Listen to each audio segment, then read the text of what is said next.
नमस्कार मित्रांनो. श्री स्वामी समर्थ. पुस्तकांची दुनिया या आपल्या कथाकथनाच्या यूट्यूब चॅनलवर मी सौ पूनम सोमनाथ पाटील आपले अगदी मनापासून सहर्ष स्वागत करते. साने गुरुजी लिखित श्यामची आई या पुस्तकातील कथा आपण वाचत आहोत. आजची पुढील कथा आहे रात्र 40वी, शेवटची निर्वाणीरव. तर चला मग कथा वाचनाला सुरुवात करूयात. त्या लिंबाला पाणी घाला रे, सुकून जाईल नाही तर. त्या नवीन फणसाच्या माडालाही पाणी घाला. आई वातात बोलत होती.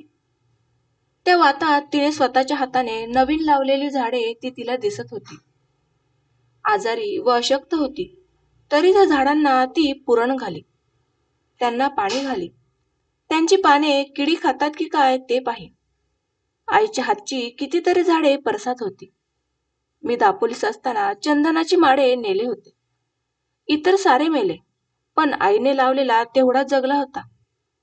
प्रेमाने लावलेला म्हणून का तो जगला? पहाटेची वेळ होती. वातात आई बोलत होती. त्या बोलण्यात मेळ नसे. क्षणात झाडांना पाणी घाला म्हणे, तर क्षणात ती पहा दवंडी देतायत, मला कानात बोटे घालू द्या असे म्हणे. पुरुषोत्तम फक्त निजला होता. बाकी सारी मंडळी आईच्या भोवती होती. साऱ्यांची तोंडे उतरून गेली होती, म्लान झाली होती. जणू त्या घरात मृत्यूच येऊन बसला होता. तो पहा, त्या खुंटीवर श्याम बसला आहे.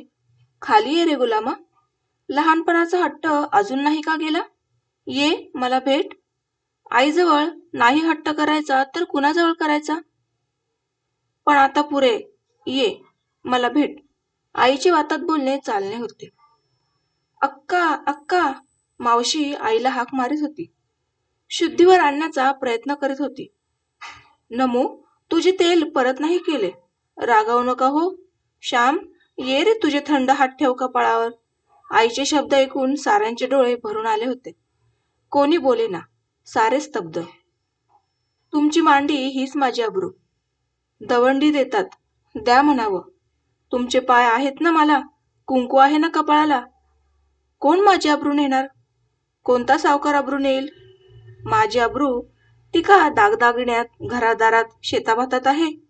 त्यांचे पाय, त्यांची मांडी, त्यांचे प्रेम, यात माझी अब्रू.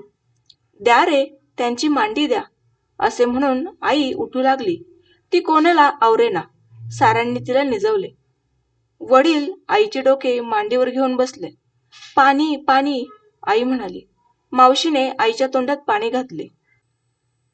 अक्का, मावशीने हाक मारली. आईने स्थिर दृष्टीने पाहिले व काही नाही काही नाही असे हात हलवून दाखवले. थोडा वेळ आई शांत होती. घेतलंय माझं डोकं मांडीवर? आईने विचारले. होय हो, हा पहा मी तुझ्याजवळ आहे, बोलू नको असे वडील म्हणाले. काही वेळ गेला. मला का रे भेटायला आलास? चंद्री पण आली? या सारी. पण तुझा अभ्यास सोडून कशाला आलास? तुझ्याजवळ मी नेहमीच आहे व माझ्याजवळ तू आहेस. आलास तर मग ये. असा रुसू नको श्याम. मी दळायला लावले म्हणून रुसलास? आता पहा, नाही दळायला लावणार. आता संपले सारे. ये श्याम. नाही काय म्हणता? तो पहा, मला दिसतो आहे समोर, श्यामच तो. तुम्हाला नाही ओळखता आला म्हणून का आईला ओळखता येणार नाही? अशी वातात रात्र गेली. पुरुषोत्तमला मावशी म्हणाली, राधाताईंकडून हेमगर्भाची मात्रा आणून ठेव जा. हेमगर्भाची मात्रा शेवटच्या क्षणाला देतात. 2 मिनिटे आणखी जरा दुगदुगी राहते. मावशीला आईचे चिन्ह काही बरे दिसेना. एका रात्रीत आईचे डोळे किती खोल गेले होते. त्या दिवशी संकष्टी चतुर्थी होती. वडिलांना उपवास असे, परंतु ते अशक्त झाल्यापासून दुपारी धान्य फराळ करीत, सोजी खात. आई त्यांना म्हणाली, आज चतुर्थी ना, जा स्नान करा, थोडी सोजी कष्टाने खाऊन घ्या. असे हाल नका हो करू. जा खाऊन घ्या. तुटक तुटक मोठ्या कष्टाने ती बोलत होती. वडील उठले, स्नान करून देवळात गेले. येताना त्यांनी गणपतीचे तीर्थ आणले व आईला दिले. आईने धाकट्या पुरुषोत्तमला जवळ घेतले. त्याच्या तोंडावरून हात फिरवला. अत्यंत क्षीण स्वराने ती म्हणाली, बाळ, चांगला राहा, हट्ट करू नको. दादा अण्णा आहेत तुला, मावशी आहे, चांगलं नीट वाग. पुरुषोत्तम रडू लागला. आईसारखी त्याच्या पाठीवरून हात फिरवत होती. सखू, साऱ्यांनी खाल्ले का? आईने विचारले. होय ग अक्का, मावशी म्हणाली. सखू, सारी तुझीच हो, माय मरो मावशी जगू. पुरुषोत्तम, श्याम, सारी तुझी. चंद्री, गजू, सारी तुझी. आई शेवटची निर्वानिरव करीत होती. होय हो अक्का, मावशी म्हणाली. श्याम गरीब, गुणाचा. चंद्री, गजू देव आहेत, साऱ्यांना तो. आई तुटक बोले. कितीतरी वेळाने एक एक शब्द बोले. सारी आईच्या भोवती बसली होती. दुर्वांच्या आजीकडे बघून आई म्हणाली, क्षमा, बोलले चालले विसरा. आजी विरघळून गेली. कितीतरी वेळाने एखादा शब्द आई उच्चारी. सखू, नानांना म्हणावं क्षमा करा, त्यांची मी मुलगीच आहे. बोयोला म्हणावे क्षमा करा. पुन्हा शांत. मध्येच आई डोळे गरगर फिरवी, मध्येच डोळे मिटी. श्याम, एकच शब्द. अक्का, त्याला आज बोलवते हो, मावशी म्हणाली. मावशी भाऊंना म्हणाली, भटजींना बोलवा व गोप्रदाने सोडवा. मरताना गाय दान द्यावी असे आहे. गाय नसेल तर काही पैसे गोप्रदान या नावाने देतात. आईच्या हातून गोप्रदाने सोडण्यात आली. आईला बोलता येईना, वाणी गेली. ती नुसती पाही. पुरुषोत्तमच्या अंगावरून हात फिरवी, मध्येच बोट वर करी. देवाकडे जाते असे सुचवी. बऱ्याच वेळाने होती नव्हती ती शक्ती एकवटून ती भाऊंना म्हणाली, तुम्ही जपा, हाल करू नका. मी सुखाने या मांडीवर जास्त बोलवेना. सारे शांत होते. आईला ऊर्ध्व लागला. गावातील वैद्य काशाप्पा आले. त्यांनी नाडी पाहिली. अर्धी घटका ते खिन्नपणे म्हणाले व गेले. शेजारच्या जानकीवहिनी व राधाताई आल्या. नमू मावशी बसली होती. इंदू होती. तेथे स्मशान शांतता होती. आई जाणार, कोणाला शंका नव्हती.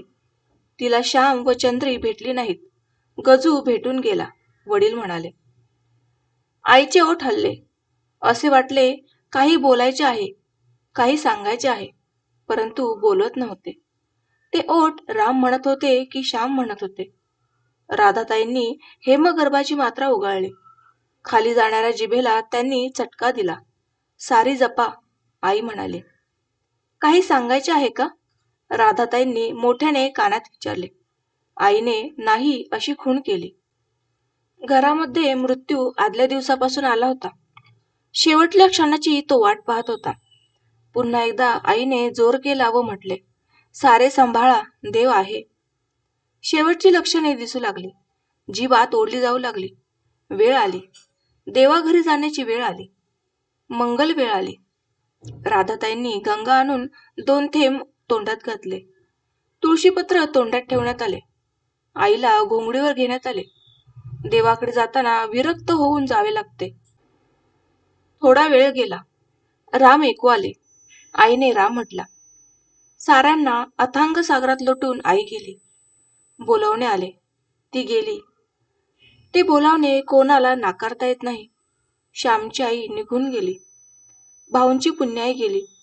पुरुषोत्तमवरचे कृपाछत्र गेले. श्याम व गजानन यांच्या जीवनातील स्फूर्तिदात्री देवता, प्रेममय देवता गेली. चंद्रीचे माहेर गेले. नाना, आजी यांची आवडी गेली. गडी माणसे यांची बयो गेली. जगातील जंजाळातून सुटून आई मोठ्यांच्या कुशीत प्रेमाने ऊब मिळावे म्हणून गेली. प्रेमाने ऊब मिळावी म्हणून गेली. तर मित्रांनो, आजची कथा ही तुम्हाला कशी वाटली मला तुमच्या कमेंटद्वारे नक्की सांगा. आपल्या चॅनलला सबस्क्राईब करा व शेजारील बेल आयकॉन नक्की दाबा. आजचा व्हिडिओ तुम्हाला आवडल्यास लाईक करा व जास्तीत जास्त शेअर करा. तर आता मी तुमचा इथेच निरोप घेते. धन्यवाद.